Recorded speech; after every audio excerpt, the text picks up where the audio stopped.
বাসাবো main road থেকে নামার পরে এই যে রাস্তাটা, এই রাস্তাটা হচ্ছে টেম্পু স্ট্যান্ড দিকে গিয়েছে।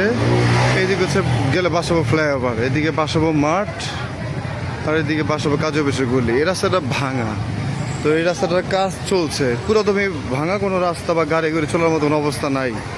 তো যেটা হচ্ছে সেটা হচ্ছে মানুষজন এই গলির মুখে মুখে এসে এসে ফেরত যাচ্ছে। ওই জায়গাও সেম, একদম শেষ মাথায় এখানেও সেম। তো তারা যে ভুলটা করছে সেটা হচ্ছে যে গলির মাথাগুলোর মধ্যে তারা ব্লকেট করে দেয় না, বা কোনো তার দিয়ে দেয় না, বা কনস্ট্রাকশনে যে স্টিকার সেটা দিয়ে দেয় না, যার কারণে মানুষগুলো ভোগান্তি হচ্ছে। তো যারা যারা বাসাবো খিলগাঁওতে থাকেন, সবুজবাগ অথবা হচ্ছে খিলগাঁও, নন্দীপাড়া, ঘোরান, তারা একটু কাইন্ডলি ভিডিওটা শেয়ার করে সবাইকে একটু জানাই দেবেন যে এই রাস্তাটা টোটালি বন্ধ, টোটালি ভাঙা, একদম ওই টেম্পু স্ট্যান্ড থেকে একদম এই পর্যন্ত পুরোটা ভাঙা। সো তারা যাতে এই রাস্তাটা অ্যাভয়েড করে চলে, কারণ রিক্সা নিয়ে এসে গলির মুখে আসার পর তারা আচ্ছা ফিরে যাচ্ছে, আবার ওই যে মুখ থেকে ফিরে যাচ্ছে, গলি বিভিন্ন সব জায়গায় একই অবস্থা, আর জ্যামজট তো আছে, ভোগান্তি। তো ভোগান্তিটা যাতে এড়িয়ে যায় তার জন্য হচ্ছে এই ভিডিওটা করা।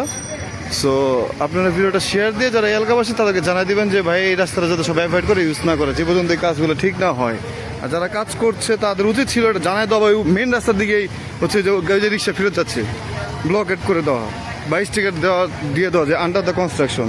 সো আমাদের দেশের কাজকর্ম কীভাবে হয় এটা যারা যারা ঢাকা শহরে বড় আছেন তারা জানেন। ওই যে আসতে সব ফেরত যাবে, আবার বাস বাস যা সব ঘুরে চলে যাবে, যা তারা জানেও না যে রাস্তা বন্ধ। মেন রোডে এটা ফ্লাইওভারে দিলে হয়ে যেত। সো এই হচ্ছে বাসাবো, এটা মেইন একটা সড়ক। তো বাসাবো মাঠ, আপনারা এই ভিডিওটা শেয়ার করে সবাইকে একটু সচেতন করে দিবেন, জানিয়ে দিবেন যেখানে কাজ চলছে, যে গাড়ি ঘুরাচ্ছে আন্ডার দ্য কনস্ট্রাকশন। সো এই রোডটা সবাই দিয়ে চলবেন, আর যারা যারা জানেন না তারা সবাইকে ভিডিওটা শেয়ার করে জানাই দিবেন।